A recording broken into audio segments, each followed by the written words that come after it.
เอาละครับขอกราบสวัสดีครับท่านผู้ชมทุกท่านแล้วมารีวิวเกมไหมครับ56.0.0.0ลบเซิร์ฟทิ้งก่อนลบกดตัวนี้อะไรเกิดอะไรขึ้นอย่าบอกนะอ๋อนึกว่าจะเด้งตัวนี้ปะไม่ใช่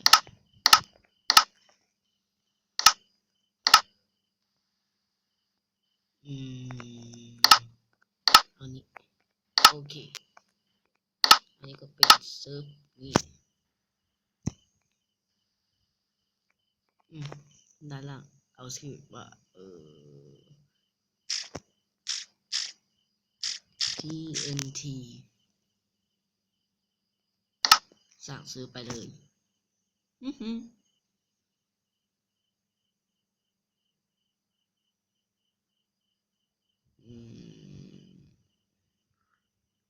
กว่าจะรอนานนิดหนึ่ง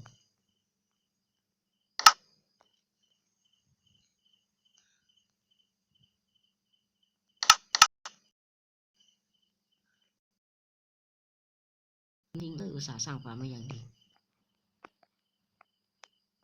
ฟาร์มเอ็นเตอร์โพเอ็นเตอร์โพเปลี่ยนได้ลูกหิมะไปไหนวะโอเคเดี๋ยวไม่ต้องเวลาไปเอ็นเตอร์โพทำไมมันเล็กๆวะ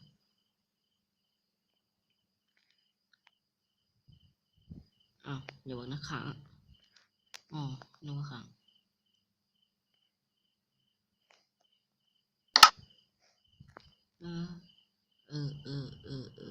สร้างฟาร์มใช่ฟาร์ม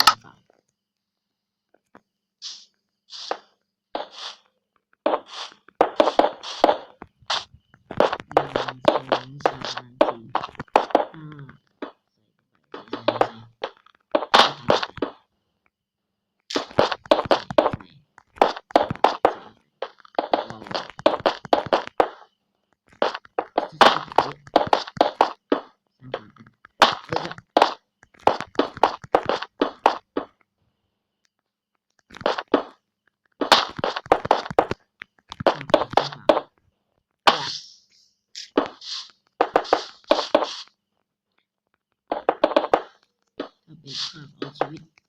รอดนี่เป็นเอาชีวิตรอดเล็กไปหน่อยเด็ดฟอร์เด็ดนะ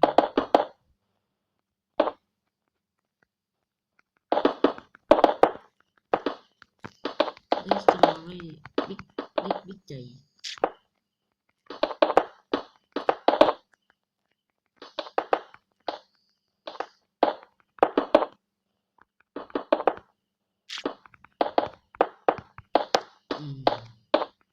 จะสร้างบ้านใส่หลังคาเข้าไปด้วยเดี๋ยวมันตกแล้วมันก็จะดับมันจะลดค่าฝน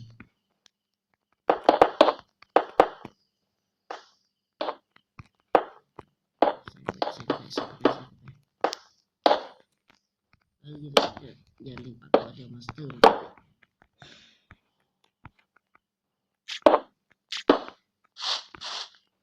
สร้างปากโอเคฟาร์มเสร็จแล้วโอเคเอามาแล้วก็เอาหิมะไม่ใช่หิมะลูกนี้อ๋อนี่สร้างไว้2 ตัวเพิ่มสร้างไว้ตัวเดียวแล้วมั้งพื้นที่เจาะใส่ลงไปโอ้ย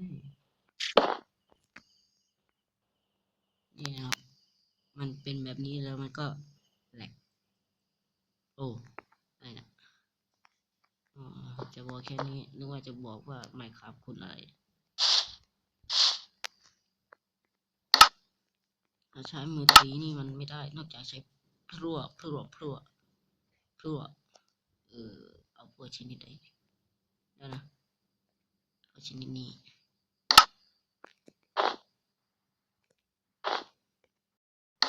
แล้วเอ็นนะผมมันจะดูในนี้ไม่ปล่อยหรอวะไม่รู้ดิไม่อยู่ถ้างั้นก็เป็นอย่างนี้ให้หมดแล้วก็ปรับเป็นเอาชีวิตรอดปรับนี้โอเคแล้วลองขุดนี่ดูนะเป็นเอ็นดูที่แท้จะได้จากเอ็นนะอันนี้ได้จากเนี่ยเพราะว่ารู้สึกหายก็เลยเปลี่ยนออกเป็นนี้เสร็จแล้วฟาร์มแล้วปรับเป็นนี้แล้วก็สร้างตัวดำๆ3 หัวได้ตัวดำๆ3 หัวสร้างยังไงวะเอาอันนี้แล้วก็อะไรอีกวะเอานี่เราไปสร้างไก่เดินทำลายไฟ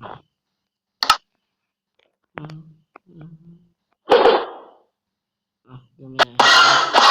เอาเมนกับเหล็กเ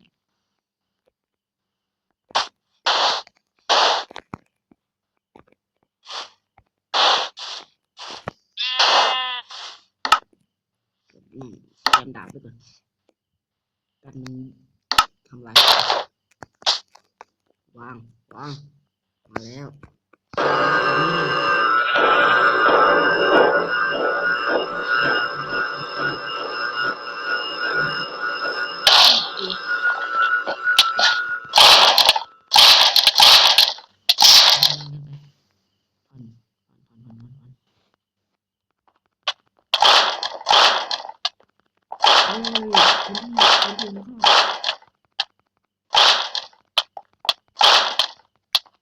เหยียดตัวมือกับเรียกพวกมา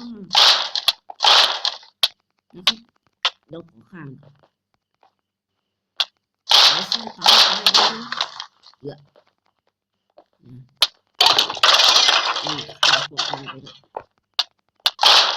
แล้วก็หูเกาะเลย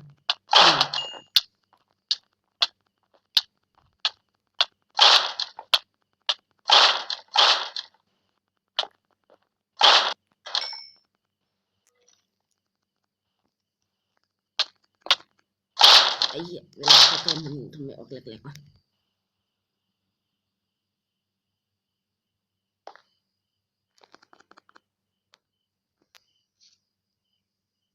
จากแหลกกลายเป็นขาแล้วก็เด้ง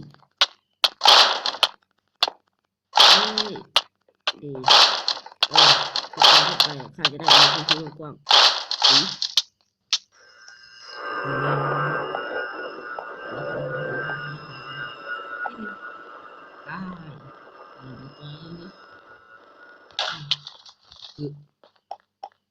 ได้ก็จะได้เบี้ยก็ได้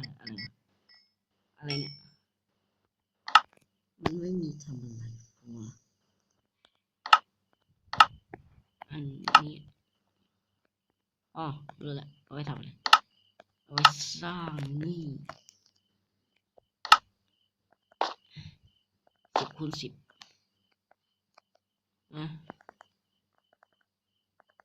สร้างไว้เลย10 คูณ 10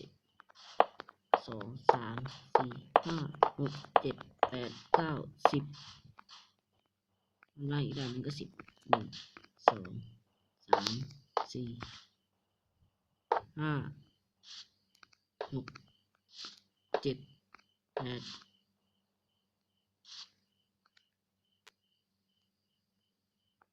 9 10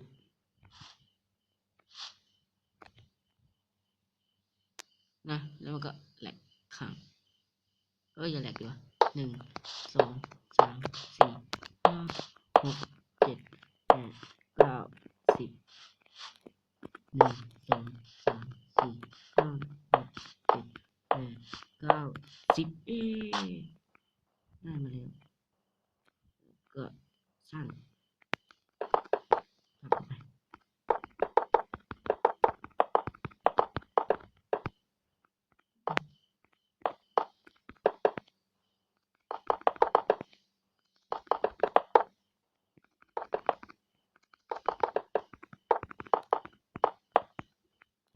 ปิดไปอย่างนี้นะ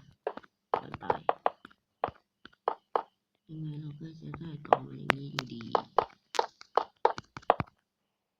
อย่าทุบอืม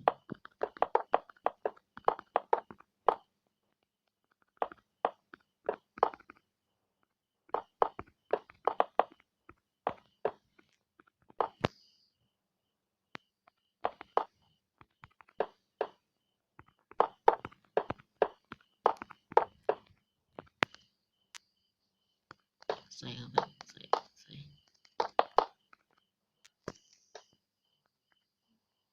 เอ้าไม่วางอ่ะวางดิเอออ๋อ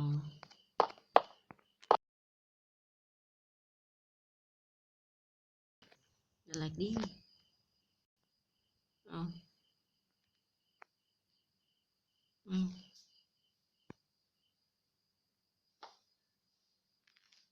ค้างกันเลยทีเดียว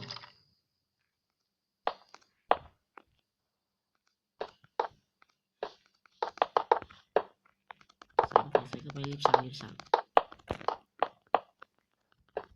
อัดคลิปลงไม่ได้เดี๋ยวจะลงคลิปไม่ได้เดี๋ยวจะหาทำลิงก์ไว้ใต้ล่างคลิปดีกว่าถ้าทำได้ก็ได้นะ ก็ลงไปโหลด ถ้าไม่ได้ก็แล้วไปทำไมง่ายการอย่างนี้ล่ะ เนี่ยเวลามันจะเริ่มกลายก่อน โอ้ยภูมิใจ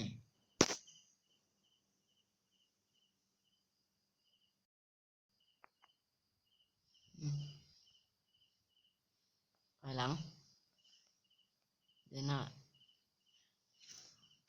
เอาไปมาทำไมมันถึงแหลกอ่ะทุบยาทุบโป๊ะอีกอ่ะ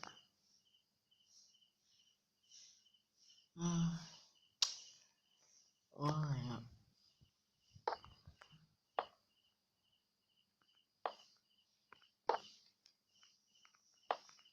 โทรศัพท์มันการนี่เอง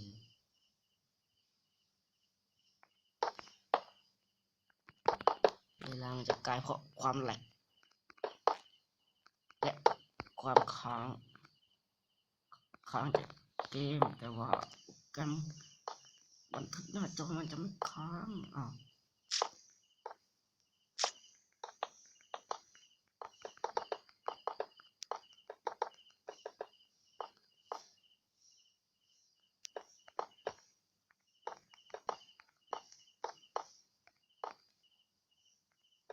ัดคลิปไปแล้วยังไงก็ต้องลง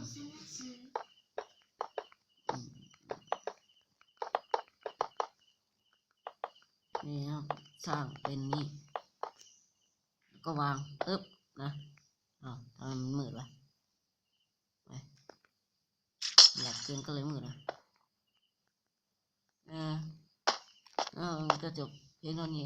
อย่าลืมกดไลค์กดซับสไครต์หรือกดติดตามด้วยลาบายครับผม